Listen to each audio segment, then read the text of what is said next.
organiser la pensée des parrains et marraines qui cherchent à savoir ce que c'est, le parrainage. On leur dit, voilà, on vous demande un engagement dans 3 domaines différents. Le premier, c'est un domaine matériel, puisqu'on vous demande, bien sûr, de donner 28 euros par mois pour le soutien de votre filleul. Le deuxième, c'est un engagement spirituel, c'est de prier régulièrement pour votre filleul, prier pour sa santé, prier pour son éducation, prier pour sa famille, prier pour ses parents. Des fois, bien sûr, les couples, enfin les familles sont souvent ébranlées par toutes sortes de maux. Et donc, la prière est le deuxième engagement. Et puis le troisième, c'est un engagement très concret aussi qui touche au courrier. Donc, on encourage les parrains et marraines à écrire plusieurs fois par an à leurs filleuls pour leur dire des choses qui vont leur faire du bien, les édifier, les stimuler, les encourager. Simplement, comme Michel, dont j'ai parlé tout à l'heure aux Philippines, elle se souvient, et elle l'a encore partagé lors de son passage récemment, son père était particulièrement violent et particulièrement mal, je dirais, certainement mal dans sa peau lui-même, mais il lui a fait beaucoup de mal en lui disant qu'elle était affreuse, qu'elle était moche, enfin, qu'elle n'avait pas de valeur, qu'elle était... Et donc ça lui a profondément marqué, ça l'a profondément marqué. Et puis, ben, l'une des premières lettres qu'elle a reçues de ses parrains et marraines, c'était «Tu es belle et voilà, tu es vraiment une belle jeune fille». Et ça a changé de ton. Mais rien que ça, c'était quelque chose qui pouvait être vraiment un facteur qui allait bouleverser sa vie, parce que personne ne lui avait jamais dit. Et c'est vraiment des choses qui, qui nous paraissent parfois toutes simples et qui sont profondes et qui ont besoin d'être dites à un enfant, comme on le sait tous. Mais parfois, dans la famille, dans les conditions dans lesquelles ils vivent, eh ben, ces choses-là ne se produisent pas. Ils n'ont pas l'occasion de l'entendre. Voilà, absolument. Absolument. Et souvent, pas toujours heureusement, mais c'est souvent l'inverse qui se produit. C'est-à-dire qu'on dévalorise l'enfant. On dévalorise l'enfant parce qu'on n'est pas capable de le prendre en charge pour des raisons souvent matérielles, parfois affectives. Et donc, on lui fait comprendre qu'on n'a pas besoin de lui et qu'il est une bouche à nourrir supplémentaire. Et donc, ça devient vraiment totalement négatif et c'est très destructeur. Élodie, toi qui parraine, donc, enfin parraine, marraine, je sais pas, parraine quand même, ok, qui parraine un enfant, quelle expérience est-ce que toi tu peux nous apporter par rapport à cela en tant que marraine donc? Alors moi, je confirme ce qui a été dit. Vraiment, ça m'a beaucoup parlé, ce que vous disiez tout à l'heure par rapport à la relation et une affection particulière vis-à-vis de l'enfant. Et en fait, je n'aurais pas cru au départ, quand je me suis engagée, on a proposé des parrainages en fait. Et pour moi, un enfant avait besoin d'aide et je pouvais le faire, alors je l'ai fait, mais sans trop y réfléchir. Et en fait, c'est après que j'ai mesuré la valeur de ce à quoi je me suis engagée et la portée de la chose, en fait, qui était bien plus profonde que ça. Et alors, en fait, moi, ma rencontre avec... parce que j'ai eu la chance de pouvoir rencontrer mon filleul. Je me suis déplacée donc au Congo, là où il vit. Et en fait, on s'est vus et on s'est présentés. Et c'est là qu'a démarré notre histoire. Donc, on a pu avoir et l'un et l'autre un visage à mettre. On a pu se serrer dans les bras. Et c'était très, très important. Vraiment, j'ai pu rencontrer sa mère parce qu'il est orphelin de père, mais pas de mère. Et même vis-à-vis de la maman, il y a eu quelque chose qui s'est produit. Vraiment. Alors, on voyait dans ses yeux qu'elle me remerciait d'avance de quelque chose d'extraordinaire que je n'avais pas encore fait. Et vraiment, ça a été waouh, ça a été extraordinaire. Et depuis, en fait, même si on n'est pas dans le même pays, même si on ne se voit pas, on a des contacts via lettres. Il écrit régulièrement, moi j'écris moi. J'appelle plutôt pour prendre des nouvelles. Et en fait, ces contacts-là font que, et je sais pas, il y a quelque chose qui se passe comme si justement un lien d'affection se tissait au-delà du fait de se voir tous les jours et de pouvoir se côtoyer. Il y a vraiment un lien d'affection. Et de plus, je vous disais tout à l'heure, à ce point que là, ça fait Ça fait 7 ans. 7 ans que je l'ai rencontré. Et ça fait 7 ans et je vois depuis là plusieurs mois, environ 6 mois, je commence à avoir cette envie de le revoir, d'aller de voir ce qu'il est devenu. Alors j'entends dire, parce qu'on m'en dit du bien, on me dit qu'il travaille très très bien, qu'il est très respectueux, il a 15 ans maintenant. Et on m'a envoyé une photo dernièrement. Et c'est un beau jeune homme. Alors moi, je l'ai vu, il avait 9 ans, il était tout petit. Et en fait, il y a vraiment une relation d'affection qui fait que on s'aime, en fait, tout simplement. On s'aime. La dernière lettre, il m'a envoyé une lettre l'année dernière. Il commence sa lettre en disant eh oui, c'est moi, ton fils, Victor. Il s'appelle Victor. Victor. Et ça m'a touchée parce que je me suis dit eh oui, c'est moi, ton fils, Victor. En plus, t'es pas encore maman, donc ça a dû te faire bizarre. Encore plus. Et c'est vrai que même moi, parfois on me demande, t'as des enfants? Oui, j'en ai un en Afrique. Et vraiment, en fait, c'est vraiment un lien, un lien profond qui fait qu'on s'engage effectivement à quelque chose. Et c'est les années passant que j'ai réalisé cet engagement. C'est pas vraiment au début. Au début, je réalisais pas vraiment. Et là, je me rends compte qu'effectivement, c'est comme une petite graine qu'on a semée. Et même si on n'est pas vraiment responsable du fait qu'elle sorte, on ne sait pas pourquoi elle sort, on ne sait pas comment elle sort, voilà. Mais elle sort et on est là, on accompagne, on voit ce qui se passe, on voit les fruits en fait. Et on est super heureux d'avoir contribué en fait, tout simplement. Même si c'est pas nous qui faisons pousser, mais on y a participé. Et c'est une joie d'avoir pu contribuer parce que au final, ça demande pas tant. Et bien qu'on puisse avoir la vision que en fait, c'est nous qui apportions, moi, dans cette relation, honnêtement, j'ai l'impression que c'est lui qui m'apporte plus. Mais c'est pas pour vous dire, bon, c'est pour faire joli. Non, réellement, j'ai les souvenirs d'une lettre qu'il m'avait envoyée où j'étais pas du tout bien. Et en fait, sa lettre m'a touchée et m'a vraiment réconfortée. Il m'encourageait et puis il me disait qu'il priait pour moi, que voilà. Et c'était vraiment quelque chose de fort parce que moi, je me suis effondrée quand j'ai lu la lettre. Et je me suis dit, il y a quelqu'un sur cette terre qui pense à moi. Et alors que on pourrait dire que c'est lui qui aurait pu se dire, oui, j'ai une marraine, il y a quelqu'un qui pense à moi, Et non, là, je me suis dit, il y a quelqu'un sur la terre, là, un enfant qui prie pour moi. Et j'ai trouvé ça extraordinaire. Et là, je me suis dit, mais en fait... je me suis engagée dans quelque chose où c'est moi qui reçois en fait. Je reçois beaucoup et voilà, c'est magnifique en fait. Gloire à Dieu, vraiment, c'est de belles histoires en fait qu'on entend sur ce plateau et ça me touche personnellement de voir en fait à quel point, comme tu dis, on a l'impression que c'est pas grand chose et c'est des termes que Pascal aussi a employés en disant on a l'impression que ce qu'on fait, c'est normal, que c'est pas grand-chose, que c'est des petites choses qu'on fait, et pourtant, on se rend pas compte en fait de l'impact que ça a dans la vie donc de ces enfants et aussi sur nous au final des personnes donc qui contribuent à cela. Et par rapport à cela, moi j'avais une question à nous poser à tous pour celui ou celle qui se sentira d'y répondre. C'est est-ce que au regard de tout ça, on peut se demander est-ce que les causes à caractère, je dirais, humanitaire importent pour le Seigneur par rapport à la Bible, je dirais, et par rapport à notre foi qu'on dit avoir en Christ, avoir en Dieu, est-ce que ça importe et est-ce que ça peut finalement effectivement apporter ou changer quelque chose? Est-ce que quelqu'un ici Se bousculer, je crois, mais non, je crois que la réponse est bien sûr positive. Les causes humanitaires, les problèmes, les grandes souffrances du monde sont sur l'agenda de Dieu.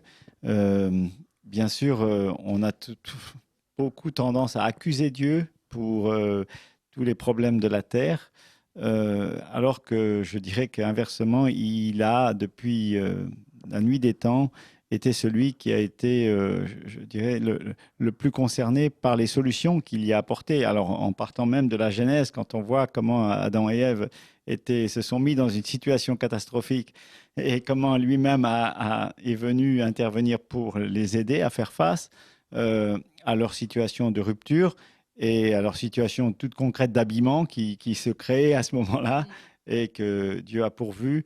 Et bien sûr, par la suite, Dieu n'est pas resté étranger à la misère des hommes en envoyant bien sûr des hommes qui ont été des témoins, le peuple d'Israël, et puis Jésus-Christ lui-même qui n'a pas cessé d'intervenir pour montrer que ben voilà, Dieu est un Dieu qui s'intéresse à l'homme tout entier et qui veut dire à toute l'humanité que ce Dieu est un Dieu de miséricorde qui s'attache à faire en sorte que la misère sous tous ses angles, et en particulier bien sûr la misère spirituelle, mais aussi la misère physique, le préoccupe et qu'il offre et qu'il veut donner des solutions.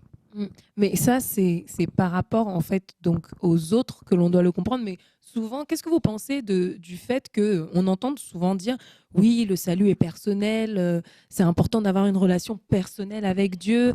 Et moi, personnellement, hein, j'ai souvent l'impression que c'est une forme d'égoïsme caché qu'on prend la Bible en fait pour justifier l'individualisme dans lequel l'Occident est profondément tombé et je trouve ça dommage. Je ne sais pas ce que vous en pensez. Je pense que c'est vrai que le salut est personnel, je le crois, mais ça ne doit pas être un prétexte en fait pour se voiler la face par rapport aux autres. Oui, alors je ne sais pas si je vais exactement si je réponds exactement à la question.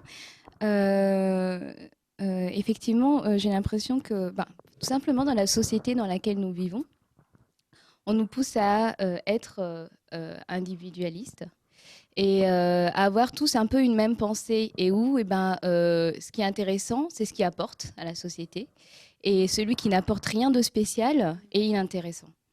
Et en fait, on voit que ce soit les orphelins, les veuves, les marginaux, ou ceux qui sont un petit peu, qui n'entrent pas dans le moule, entre guillemets, ils sont vus bizarrement et ils sont regardés différemment. Et finalement, ça arrange un peu tout le monde de faire comme s'ils n'existaient pas. Et on voit que Dieu, lui, c'est pas ça qu'il nous a communiqué. Tout simplement nous-mêmes, il nous a recueillis, il nous a regardés. Et il nous a montré que nous avions nous-mêmes de la valeur. Et c'est valable pour tout être humain, pour tout individu. Et ces personnes-là, en fait, ont de la valeur aux yeux de Dieu et sont précieuses. Et je pense que l'Église a ce devoir et doit demander, en fait, à Dieu d'avoir cette vision-là, la vision de Dieu. Et d'arriver à se détacher de ce tourbillon de la société qui nous amène à voir d'une certaine manière, mais de pouvoir vraiment arriver à adopter la vision de Dieu et à voir cette compassion-là dans les yeux qui fait que toute personne que tu vas voir, tu vas arriver à la voir comme une personne précieuse. Qu'elle soit boiteuse, qu'elle soit pas de belle apparence, qu'elle soit petite, qu'elle soit un petit peu repoussante, peu importe, cette personne-là, elle a de la valeur. Si Dieu a trouvé de la valeur en toi, Dieu aussi trouve de la même manière de la valeur en chaque individu. Et c'est vrai que ces personnes-là qui sont mises de côté, je pense, moi, que c'est vraiment un des rôles que l'Église doit avoir, de pouvoir montrer que, voilà, qu'elles ont de la valeur. Et je pense que Dieu demande à l'Église d'avoir ce regard-là de compassion. Et tout comme un enfant ne voit pas Dieu forcément directement, mais il va voir l'amour que Dieu peut lui montrer au travers de ses parents. Il va voir que Dieu est amour, que Dieu peut prendre cette relation de père, ça peut être reflété au travers des autres. Comme un jeune converti aussi va parfois voir au travers des autres en fait l'amour et ce que Dieu peut faire. Et puis après, il va approfondir sa relation propre avec Dieu. Et pareil, l'Église, je pense, doit aussi être un premier contact comme ça vis-à-vis de ces personnes-là en montrant que non, vous avez de la valeur. Et Dieu vous regarde. et les amener en fait vers Dieu. Non pas que nous soyons Dieu, mais nous amenons ces personnes-là à aller, à croire que, ah oui, mais Dieu, alors si ces personnes arrivent à poser ses regards sur moi, alors peut-être que Dieu aussi me donne de la valeur. Effectivement. Je vais juste rajouter, oui, je vais un peu dans le même sens, qu'effectivement, on doit refléter l'amour de Christ donc, à travers nous. Donc on doit refléter l'Église de Christ que nous sommes doit être une lumière, doit avoir la compassion, la miséricorde. Donc c'est vrai que est-ce qu'on a vraiment l'Église que nous sommes a vraiment compris, à part le fait qu'on dit entre guillemets j'ai donné ma vie à Christ, je crois en Dieu, j'ai la foi. Est-ce que réellement on a compris quel est le rôle de l'Église par rapport aux miséros, au monde, aux païens, aux autres en fait. Enfin, pour appuyer ce que dit Arlette, je dirais que par rapport aux enfants, Jésus a justement montré l'exemple puisqu'il s'est adressé à des enfants, je dirais à l'encontre de ses disciples qui pensaient que les enfants n'avaient pas vraiment de valeur, justement, et leur a montré à ses disciples, avec peut-être un ton un peu réprobateur, justement de prendre soin de ces enfants et de leur montrer, parce qu'eux étaient justement capables de comprendre les réalités du royaume de Dieu. Et donc, ça va dans le sens de cette manifestation à chacun de l'attachement que Dieu a pour sa créature dans son ensemble et pour chacun en particulier. Donc, la valeur est très importante, surtout dans un monde où, à cause de la pauvreté, eh bien, la valeur de ces enfants est de loin très, très, très diminuée. Et ils partent avec un fort handicap par rapport à des enfants qui sont élevés dans nos cercles. Parce que, bien sûr, nous, l'enfant, il est le roi et il a souvent beaucoup plus que ce dont il aurait besoin. Alors que c'est tout à fait l'inverse dans les pays qui sont dans la pauvreté. Pour appuyer ce partage-là, on peut se rendre compte dans Jacques 2. J'aime bien Jacques parce que Jacques est une personne qui parle de façon dure parfois. Quand on lit Jacques, on se dit « Waouh !» Si j'avais vécu à cette époque, il m'aurait tapé sur les doigts.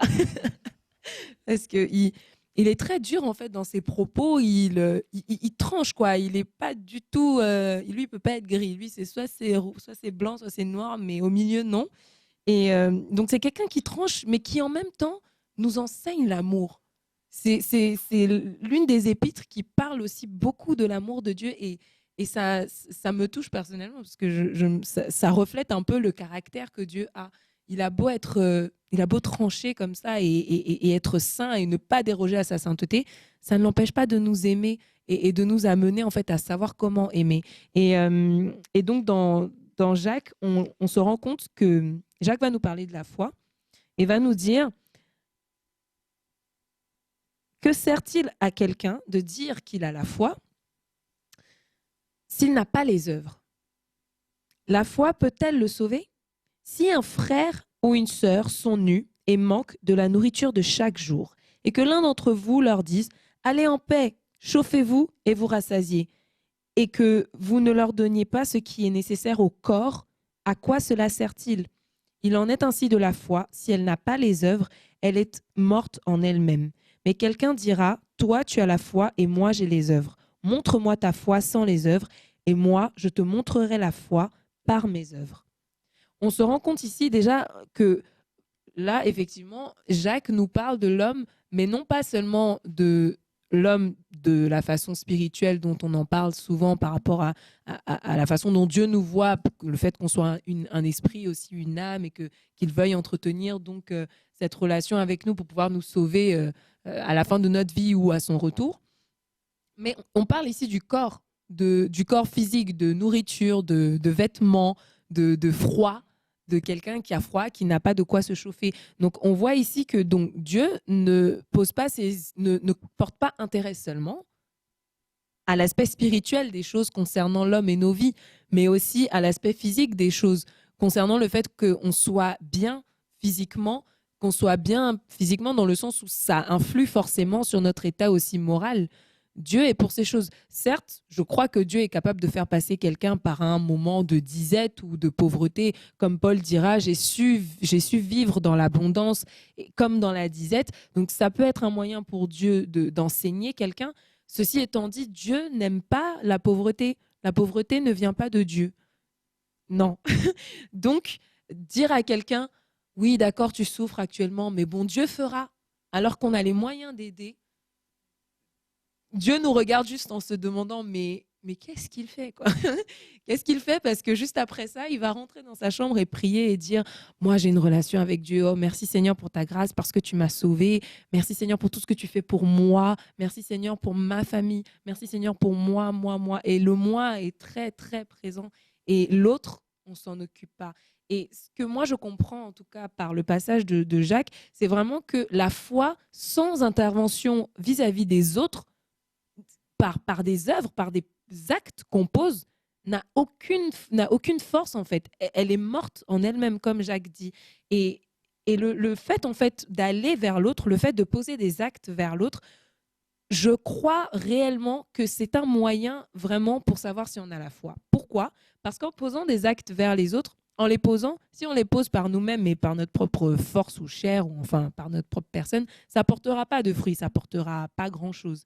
Ok, ça peut aider la personne à manger aujourd'hui, mais quand on pose ces actes-là avec la foi que l'on a en Dieu, cette foi qui croit que ce qu'on fait comme acte, Dieu le voit, et c'est non pas que Dieu va nous récompenser, ce n'est pas la chose qu'on recherche d'abord, mais d'abord que Dieu va agir dans la vie de cette personne, que Dieu va faire quelque chose, que ça va produire quelque chose en elle, que la foi dans son cœur va naître en Dieu. Parce que, comme l'a dit Élodie tout à l'heure, nous n'avons pas la capacité de sauver quelqu'un que ce soit, même de la pauvreté. Ce n'est pas nous qui en avons la capacité. C'est d'abord le Seigneur. Pourquoi? Parce qu'on peut prendre soin physiquement de quelqu'un, mais si dans son intellect et dans son âme, il ne reçoit pas la vie de Dieu, finalement, la pauvreté, il n'en sortira pas. Il n'arrivera pas à en sortir puisque c'est quelque chose qu'il aura toujours connu et qui fera partie de son éducation, de sa vie. Et ces choses, ce sont Dieu qui les transforme en nous. Donc, en posant ces actes-là et en mettant notre foi dans ces actes, en croyant, Seigneur, quand je donne cette pièce, je sais que tu vas faire quelque chose. Quand je passe et que je souris à cet homme que personne ne voit alors que 10 000 personnes sont passées devant lui dans le métro toute la journée, Seigneur, je sais que tu vas poser quelque chose dans son cœur. Quand je parle à cette personne, quand j'évangélise ce sans-abri, quand je donne de l'argent pour parrainer un enfant, quand je prie pour lui, Seigneur, je sais que tu vas faire quelque chose parce que tu n'as pas permis que cette personne soit sur mon chemin sans que ça ne produise du fruit. Et quand on va donc avec cette vision et cette ambition vis-à-vis de Dieu, cette violence, je dirais, dans l'esprit, plutôt que je donne quelque chose comme ça en passant, soit je ne fais rien du tout parce que je considère que la foi, c'est quelque chose de personnel et le salut est personnel. Quand on a cette autre vision avec Dieu, et je dirais une vision ambitieuse avec lui, comme le Seigneur le dit, il dit le royaume de Dieu est forcé, ce sont les violents qui s'en emparent. Dieu nous demande d'avoir une certaine forme de violence dans l'esprit spirituel lorsqu'on agit, lorsqu'on pose des actes, et que donc les actes qu'on pose soient poussés par lui et poussés par l'amour qu'il a mis en nous pour les gens, pour les autres.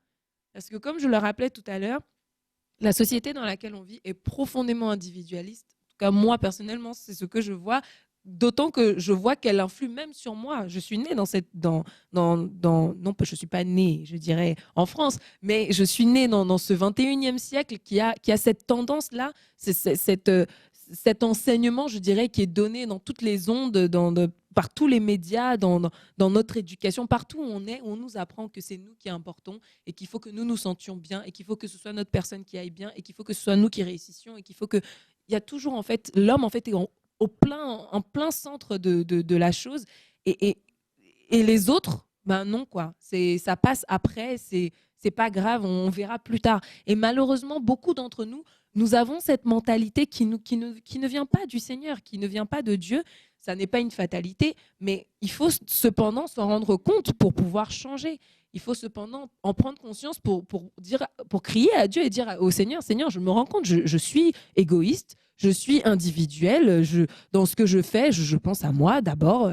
Je sais pas, quand je fais les choses, c'est moi, mon propre intérêt que je cherche. Et dire ça, ne serait-ce que dire ça à Dieu, ça commence là, la délivrance.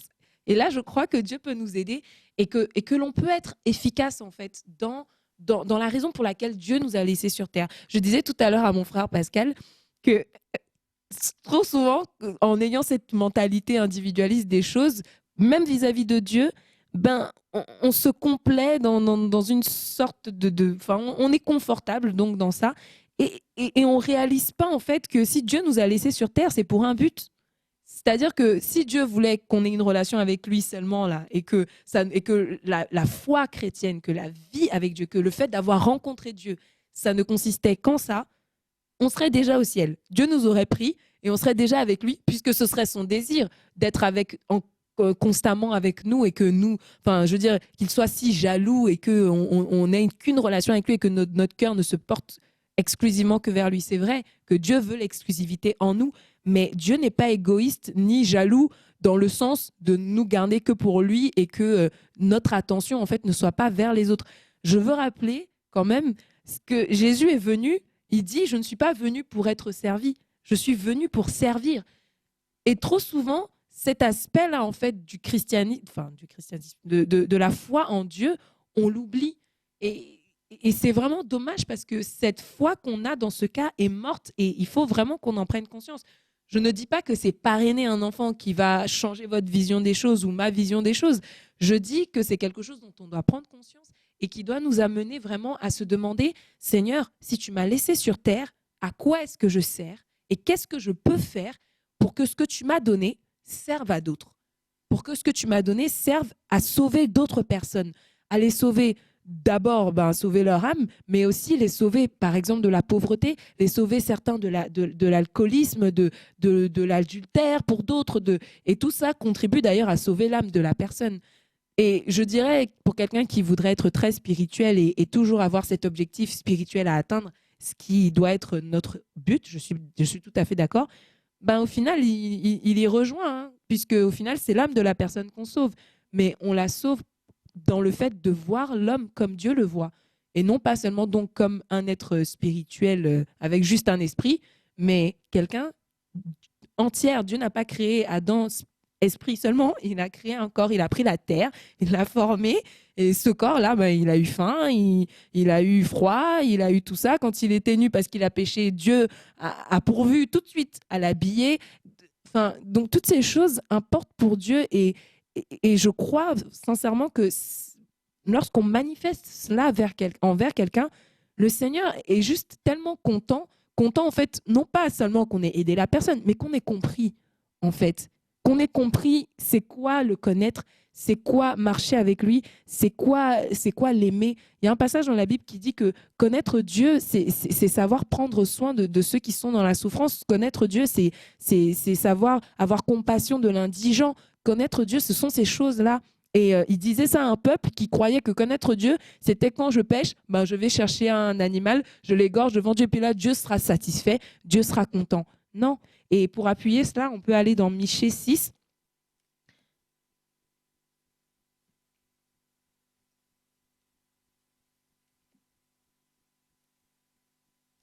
Michée 6. Oui. Dans Michée 6, à partir du verset 8. En fait, juste avant, je vais revenir un peu juste au verset 1 pour vous expliquer pourquoi est-ce que Dieu va répondre ce qu'il répondra au peuple d'Israël au verset 8. Dieu vient devant son peuple et donc demande à avoir un procès, enfin une discussion avec eux, mais comme un procès, quoi, un plaidoyer. Et là, il va donc reprocher à son peuple de croire, en gros, de ne pas le connaître, quoi, de pécher, de faire sa propre vie, en gros, sans connaître Dieu, sans savoir réellement qui il est. Et là, donc, ce peuple-là va se dire, ah mais d'accord, donc si je dois plaire à Dieu pour pouvoir venir dans sa présence, qu'est-ce qu'il faut que je fasse? Est-ce qu'il faut que je fasse passer mes enfants par le feu? Est-ce que pour pouvoir, je dirais, satisfaire à la justice et à la sainteté de ce Dieu, il faudrait que j'égorge plusieurs veaux d'un an? Donc ça veut dire vraiment que j'offre un beau sacrifice, que je donne des milliers d'holocaustes et que je verse de l'huile à n'en plus finir devant ce Dieu-là pour satisfaire à sa justice. Dieu va lui dire non. tu n'as pas besoin de faire tout ça. C'est pas ce que je t'ai demandé. D'ailleurs, il va lui dire, d'ailleurs, à l'avance, on t'a fait connaître, il dira au verset 8, on t'a fait connaître, ô homme, ce qui est bien. Et ce que l'Éternel demande de toi, c'est que tu pratiques la justice, que tu aimes la miséricorde et que tu marches humblement avec ton Dieu. Et j'aime beaucoup le fait d'aimer la miséricorde, parce que aimer la miséricorde, je nous invite tous à le faire, cet exercice. Vous allez voir et vous allez vous rendre compte à quel point c'est difficile et à quel point on a besoin de l'amour de Dieu pour aimer la miséricorde. Aimer la miséricorde, c'est être capable, apte, avoir un cœur qui aime aider, qui aime être là pour les autres à n'importe quel moment, dans n'importe quelle situation, qui est là, en fait, qui est prêt à tout moment à être là pour les autres et à pouvoir soutenir, aider, avoir compassion. Voilà ce que c'est que aimer la miséricorde.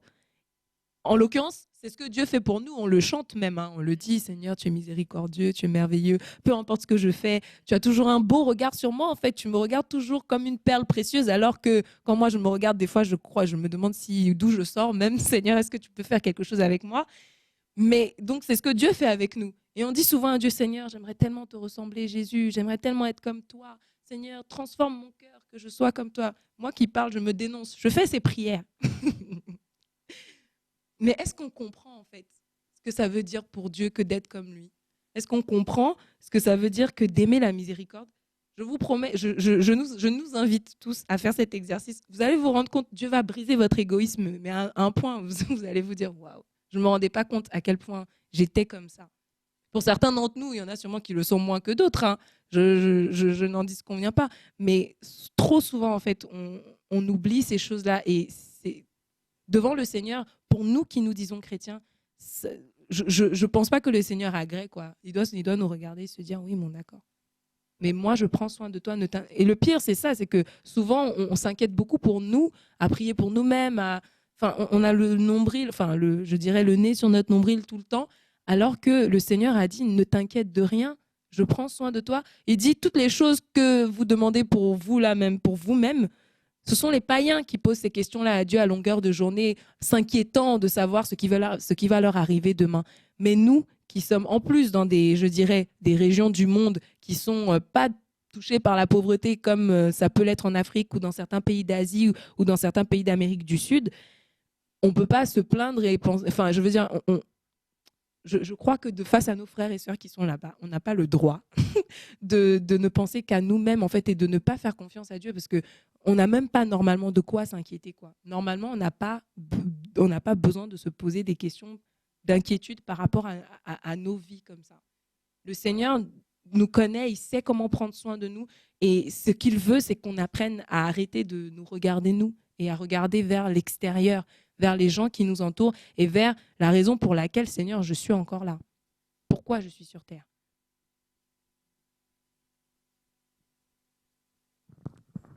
Je crois que le Seigneur nous invite à sortir de nous-mêmes, c'est clair, et de renoncer à nous-mêmes, hein, puisqu'il l'a lui-même dit.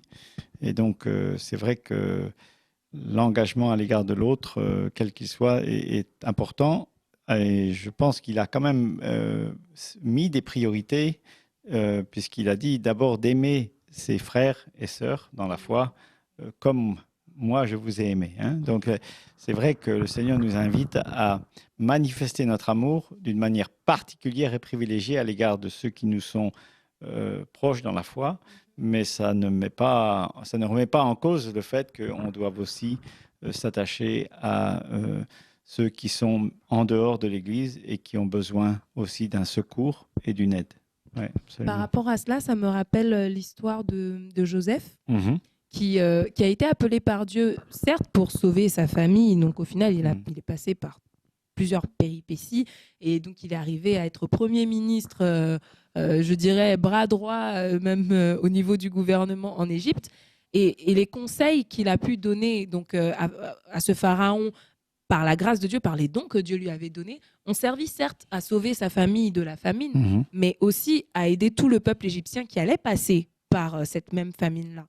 Et Dieu donc a pourvu non seulement pour les Israélites, mais aussi pour toutes ces femmes, tous ces hommes qui auraient perdu soit des membres de leur famille, soit leurs propres enfants, enfin, qui seraient aussi passés par des moments difficiles. Dieu, à cause de l'amour que Joseph avait pour lui, a fait grâce à plus que la famille de Joseph. Il a fait grâce à tout le monde, à toutes les personnes qui étaient présentes dans ce pays-là. Absolument. En tout cas, je suis personnellement vraiment encouragée de voir l'œuvre que le Seigneur fait au travers du sel et au travers de toutes les associations caritatives chrétiennes qui se battent, en fait, qui travaillent vraiment pour que l'avenir, en fait, de ces enfants-là puisse avoir un autre tournant, puisse être différent par la grâce de Dieu, au nom de Jésus, et puisse connaître bien, le Seigneur d'abord, mais en connaissant le Seigneur aussi, puisse savoir qui ils sont en lui, en fait. Quelle valeur ils ont. Quelle identité ils peuvent avoir, parce que finalement, c'est vrai que l'homme est déchu, il a perdu le contact avec Dieu, et on sait combien cette perte de contact et le fait que l'homme vit dans l'obscurité peut avoir des conséquences très concrètes et très fâcheuses. Je pense à une jeune fille que j'ai rencontrée en Haïti, donc qui s'appelait Idaline, et qui, vers l'âge de 7-8 ans, avait eu une infection des yeux, et son propre père, donc croyant bien faire, l'a emmené vers un prêtre vaudou, donc qui lui a fait toutes sortes de soins qui n'avaient rien à voir avec l'infection de ses yeux. Et quelques mois plus tard, cette jeune fille est devenue aveugle. Donc, on voit que finalement, l'obscurantisme spirituel a des répercussions très concrètes qui ont des conséquences, je dirais, non pas éternelles, mais aujourd'hui, cette jeune fille est toujours aveugle. Et c'est très grave d'imaginer qu'il y a des gens aujourd'hui qui sont peut-être malades simplement parce que il y a des gens qui croient à des mensonges, et à des mensonges qui sont souvent diaboliques, parfois qui sont simplement de l'ignorance. Mais nous, on a besoin de donner enfin, on a besoin, c'est pas qu'on a besoin, on a cette responsabilité d'éclairer les personnes qui sont dans ces situations difficiles, de leur dire comment ils peuvent en sortir. Alors bien sûr, c'est la prédication de l'Évangile, mais c'est aussi des conseils très concrets sur comment on doit prendre soin de son corps, comment on doit soigner sa vie conjugale. Par exemple, dans le cadre du parrainage, nos partenaires attachent une grande importance à l'éducation des parents. Et les parents des enfants parrainés sont réunis en général une fois par mois pour des rencontres d'éducation qui touchent à la vie conjugale, à la création d'un budget, à l'éducation, la correction, la discipline dans la famille, des choses qui sont vraiment concrètes, mais qui ont besoin d'être basées sur des principes bibliques, des principes de vérité, de transparence, d'intégrité, et qui sont recommandés parfois par le bon sens, parfois par des livres comme les Proverbes ou que la Bible nous donne. Et donc, pour nous, on a vraiment besoin d'aller au-delà simplement d'un message, je dirais, purement évangélique, entre guillemets, pour apporter aussi une aide qui va toucher les domaines concrets de notre vie et de la vie de ceux que nous voulons aider. Alors, c'est pour ça que dans le parrainage, on attache bien sûr une importance très importante aussi à l'aspect, ce qu'on appelle socio-émotionnel, c'est-à-dire au relationnel que les enfants peuvent entretenir avec leurs propres amis, camarades, avec leurs propres parents. Et j'ai souvent été frappé dans les pays un pays en particulier où je suis allé, où j'ai rencontré les parents des enfants au Burkina Faso. Tous les parents avaient ce même refrain quand on leur demandait « Mais qu'est-ce que ça change dans le comportement de votre enfant ?» C'était souvent des enfants musulmans d'ailleurs. Et depuis qu'il est parrainé, depuis qu'il va au centre d'accueil, qu'il reçoit, c'était une fois par semaine. Et ils disent depuis qu'il va au centre d'accueil, il est beaucoup plus obéissant avec moi. Hein. Donc, et il est beaucoup plus attentif souvent à l'école, mais il est obéissant avec moi. il est beaucoup plus attentif à ce que je peux lui dire. Et là, on se dit, mais ça, c'est déjà un grand pas. Parce que quand on crée le respect entre le parent et l'enfant, on travaille à l'unité familiale, on travaille à la cohésion, à fortifier la cellule de base de notre société. Donc là, ça va vraiment, ça touche, oui, des domaines de la vie quotidienne. Et j'ai une question par rapport au parrainage. Quel est donc l'objectif final, le but qui est fixé en fait pour chaque enfant qui est parrainé? Alors, l'objectif est assez simple, c'est qu'il devienne un chrétien mûr et autonome, capable de donner aux autres, de se donner aux autres. Voilà. Ça, et qu'il ait oui, non pas seulement qu'il devienne, je dirais, médecin, docteur, pasteur ou directeur d'une banque. C'est pas du tout l'objectif, mais qu'il devienne un enfant de Dieu qui soit au service de l'Évangile et au service de sa communauté. Et ça va dans des domaines très concrets. Là, j'en parlais tout à l'heure. Des domaines qui touchent à la vie quotidienne. On a fait une petite étude en Haïti auprès des enfants et des enfants parrainés qui étaient devenus adultes. Et on a constaté que là où les enfants avaient été parrainés, par exemple, eh bien, les familles qui étaient maintenant, les jeunes étaient devenus des familles, ben, il y avait des poubelles dans leur maison, dans leur petite maison qui était souvent toujours vétuste. Mais une poubelle, c'est un signe très concret de respect de l'environnement, de respect des autres, du respect de soi-même et du fait que on lutte contre la maladie par le fait qu'on va ne pas laisser traîner ces déchets et vous me direz, mais c'est pas grand-chose. C'est vrai, c'est pas grand-chose. Et pourtant, il y a certainement des vies qui ont été sauvées parce que plusieurs familles dans un quartier ou dans une communauté avaient des poubelles dans lesquelles ils ont disposé leurs détritus. Donc ça va, c'est quand même, on ne demande pas la lune, quoi. Maintenant, un autre objectif, c'est pas un objectif, mais je dirais c'est un sous-produit du parrainage qu'on a constaté dans une enquête qui a été menée récemment. C'est que non seulement dans un parrainage, on nous reproche souvent, et parfois cet argument peut être valide, on choisit 1 ou 2 enfants dans une famille de 5, et on se dit, mais que deviennent les 3 autres? Et donc, ça fait une injustice, ça crée vraiment des difficultés. Et c'est vrai que la question n'est pas très simple et il ne faut pas nier cette réalité. Néanmoins, l'enquête que nous avons menée et dans de nombreux pays où nos enfants, les enfants de compassion sont pris en charge, a manifesté plutôt le contraire. C'est-à-dire que là où les familles étaient parrainées, les enfants étaient parrainés, les autres enfants qui ne l'étaient pas avaient suivi un cursus scolaire bien plus je dirais long que dans les familles où il n'y avait pas d'enfants parrainés. C'est-à-dire que c'était pas seulement l'enfant parrainé qui était allé à l'école, c'était son petit frère ou son grand frère, parce qu'il y avait une émulation, parce que les parents avaient vu l'impact de l'école. Et donc, ils ont été motivés pour envoyer le petit frère ou le grand frère, quand c'était le cas, à l'école, parce qu'ils ont vu les effets positifs, même s'il n'y avait pas le parrainage, parce qu'il y avait la motivation. Et donc, ils ont constaté, c'était vraiment un constat très tangible et mathématiquement mesurable, de voir le nombre d'enfants qui avaient passé des étapes secondaires à l'école, qui n'étaient pas parrainés, mais qui appartenaient à la famille d'un enfant parrainé.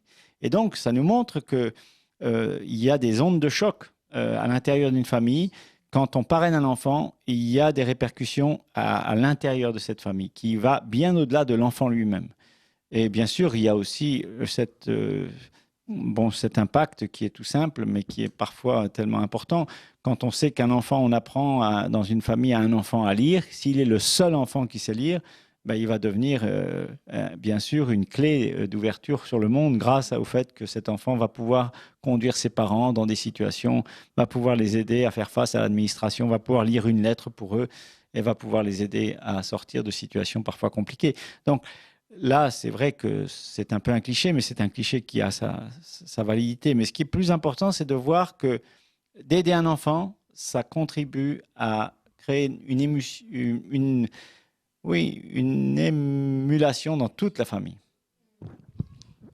Et est-ce est-ce que vous pouvez, enfin, vous qui avez quand même plusieurs années d'expérience par rapport à cela, nous parler des enseignements que peut-être vous avez reçus du Seigneur, ou enseignements ou encouragements en fait, Alors, durant toutes ces années qui vous aient marqué? oui, je dirais que c'est difficile de résumer tout ça, mais je crois que il y a plusieurs enseignements que je pourrais euh, raconter. Le premier, c'est l'enseignement de la fidélité. Je crois que euh, Dieu est fidèle et il demande, c'est pas qu'il, oui, bien sûr, il demande, mais il se manifeste par la fidélité de son peuple, de ses donateurs. En tant que responsable du secteur parrainage pendant 12 ans, j'ai été touché par la fidélité de quelques parrains ou marraines, souvent des gens très modestes, mais qui pendant 10 ans, 11 ans, 13 ans, ont envoyé régulièrement leurs contributions. Et c'était avec beaucoup d'intérêt, beaucoup de soins, parfois des lettres qui accompagnaient les chèques. Et vraiment, j'ai été ému et parfois humilié par le fait que ces gens-là étaient tellement préoccupés de donner, de donner. Et la fidélité de Dieu se manifestait à travers la fidélité de son peuple. Et ça, c'était un des enseignements, en tous les cas, que j'ai pu recevoir au travers du travail que j'ai fait avec le sel. L'autre, bien sûr, c'est le fait que dans la misère, là où j'ai rencontré des gens qui vivaient dans la grande pauvreté, que ce soit à Madagascar, que ce soit au Burkina, que ce soit en Bolivie ou ailleurs, c'est toujours de voir le courage de ces familles qui ne lâchent pas et qui, grâce à leur foi en Dieu, en un Dieu puissant, même si eux vivent dans une grande détresse, croient, persévèrent, louent le Seigneur, espèrent que cet enfant qui est là et qui est aidé dans son cursus va devenir quelqu'un d'autre, va devenir bien sûr peut-être quelqu'un qui va les aider sur le plan matériel, mais pas seulement, quelqu'un qui va être à la gloire de Dieu. Et ça, c'est aussi la foi dont on a parlé. C'est-à-dire, moi, je vis dans une grande misère, je vis dans un marasme terrible. Si je regarde à moi-même, si je regarde à ma situation, il n'y a pas d'espoir. Mais parce que, justement, il y a eu cette marraine qui est venue, comme tu as parlé, de cette maman qui avait exprimé dans son regard les yeux, l'aide qu'on avait reçue, elle recevait via le soutien d'Arlette. Eh bien voilà, il y a cette foi de dire, moi je crois. Et je crois que Dieu va faire quelque chose. Et cette foi, elle est très simple parce que bien sûr, eux, ils n'ont pas de sécurité sociale, ils n'ont pas de sécurité chômage, ils n'ont pas de... C'est vraiment le pain quotidien. Et donc, cette réalité de dépendre de Dieu au quotidien, ça c'est du vécu. Il y a pas, là, il n'y a pas il y a pas photo. Et c'est très impressionnant de rencontrer ces personnes qui vivent. Et quand on est malade, qu'est-ce qu'on fait? On prie. On prie, parce que c'est pas... Voilà. Alors bien sûr, on est content si on peut aller à l'hôpital, mais la réalité, c'est qu'on ne peut pas y aller souvent, quoi. Ça, c'est sûr. Donc, la fidélité de Dieu d'un côté et la foi de l'autre, ça, c'est les deux, je dirais, les deux choses que j'ai pu apprendre, enfin, voir de mes propres yeux, oui. Ok. Et avant de finir, pour les personnes qui seraient touchées, intéressées ou qui le sont déjà depuis un moment par rapport au fait de s'engager en fait à soutenir des enfants, par exemple, et à mettre en place des choses peut-être dans leur propre pays d'origine ou je ne sais pas, qu'est-ce que vous leur conseilleriez? C'est-à-dire avec quel état d'esprit est-ce qu'ils doivent y aller et comment est-ce qu'ils devraient... Alors, si vous voulez, déjà, juste pour cadrer ceux qui souhaiteraient parrainer un enfant, c'est très simple, hein, il suffit d'aller sur le site du CEL et www.celfrance.org et puis là, le chemin est tout tracé. C'est pas très compliqué avec 2 ou 3 clics. Pour ceux qui cherchent à soulager la misère eux-mêmes dans leur, je dirais, dans leur environnement, je pense qu'il faut viser petit au début, mais il faut viser concret aussi. C'est-à-dire que dans le sens que si je veux m'attacher à faire un travail en profondeur, je veux travailler avec des enfants que je vais voir régulièrement, 2 ou 3 fois par semaine, avec lesquels je vais pouvoir travailler et avec lesquels je vais pouvoir vraiment avoir un impact parce que je leur manifeste mon attention régulièrement. C'est pas en leur envoyant un billet de 10 francs ou un billet de 10 euros que je vais faire un bon travail. C'est en les accompagnant, en faisant les devoirs avec eux, en faisant... c'est vraiment un relationnel que je dois créer. Alors, bien sûr, nous qui vivons en France, on ne va pas faire ça avec un enfant du Congo. On va le faire via une association partenaire. Et moi, je suis convaincu qu'il faut que ce soit fait par des chrétiens qui sont motivés à la fois par l'amour de Dieu en eux et qui sont motivés aussi par le salut de cet enfant ou de cette personne qu'elles veulent aider. Le salut éternel, bien sûr, même si on sait que cet enfant aura besoin de soins médicaux ou d'éducation. Et c'est vrai que là, on ne peut pas dissocier les choses, il faut viser l'ensemble. Il faut viser l'ensemble et vraiment faire face aussi à, aux besoins avec, si possible, des personnes qualifiées. C'est-à-dire, oui, on ne peut pas faire soigner un enfant par quelqu'un qui n'est pas infirmier. Voilà, il ne faut pas faire n'importe quoi. Ça, c'est sûr. Même si on est plein d'amour, même si... parce que c'est sûr que ce n'est pas comme ça qu'on va y arriver. Et souvent, on a eu des demandes de la part de personnes ici à Paris où des gens disent « Ah, ben moi, vous savez, je veux partir à Madagascar, j'aimerais beaucoup aider ces enfants. » Mais on leur dit « Est-ce que vous parlez la langue ?» Bon, ben, ils ne parlent pas la langue. Et là, très vite, on est très limité, on ne peut pas faire grand-chose. Donc, il faut se rendre compte que si on ne peut pas parler la langue, on ne va pas pouvoir faire grand-chose avec un enfant, parce que ça passe quand même par la communication verbale. Donc là, il faut passer par des associations partenaires qui vont être animées d'un même esprit, mais qui vont avoir les capacités de communiquer, bien sûr, et qui vont avoir aussi les capacités éducatives, pédagogiques, médicales, et ainsi de suite, pour pouvoir apporter à l'enfant les soins dont il a besoin, quoi.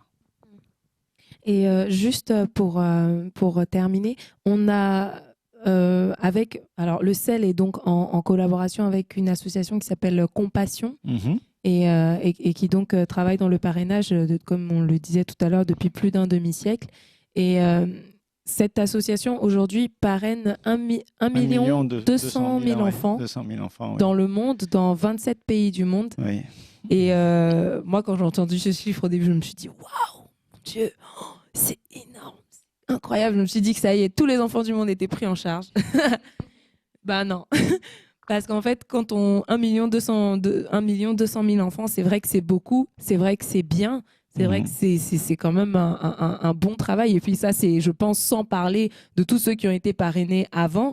Donc ça, c'est ceux qui sont parrainés actuellement. Donc bien effectivement, sûr. Il y a un gros travail qui est fait et que toute la gloire soit rendue à Dieu pour sa grâce, son amour et qui se manifeste de cette façon. C'est vraiment beau.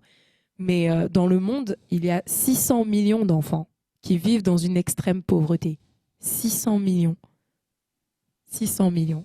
On a 598 millions et 800 000 enfants qui restent et qu'on n'aide pas, quoi.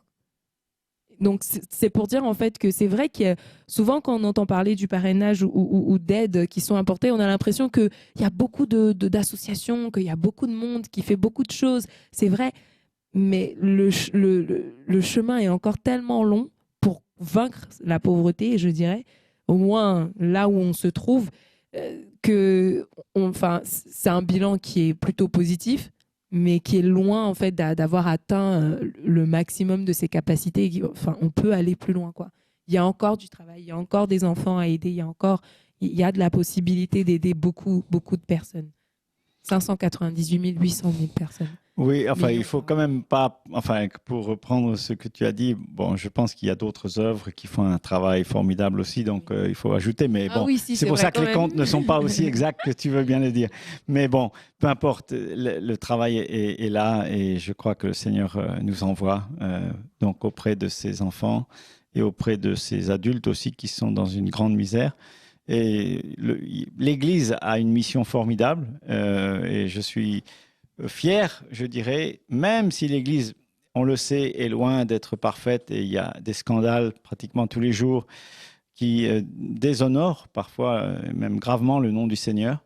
Mais si on fait le bilan historique et qu'on regarde sur les 2000 ans de christianisme derrière nous et qu'on voit tous ces hôpitaux, toutes ces écoles, toutes ces œuvres qui ont été créées par des églises avec lesquelles aujourd'hui, forcément, on n'est pas toujours en communion, mais on voit l'amour de Dieu qui a été manifesté d'une manière réelle.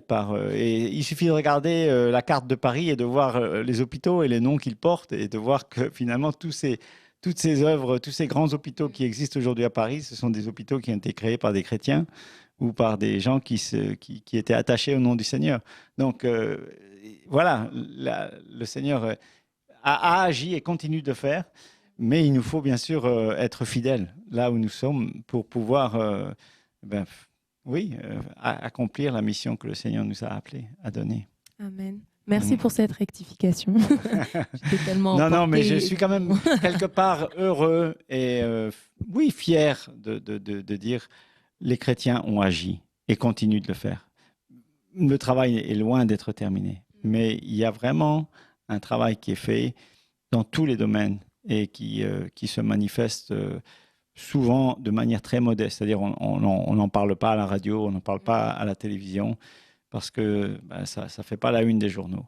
Mais que ce soit dans les tremblements de terre, que ce soit dans des situations parfois très, très compliquées, le Seigneur agit. Et par une église qui est là, parfois souterraine, parfois d'une manière beaucoup plus évidente. Mais néanmoins, elle est là.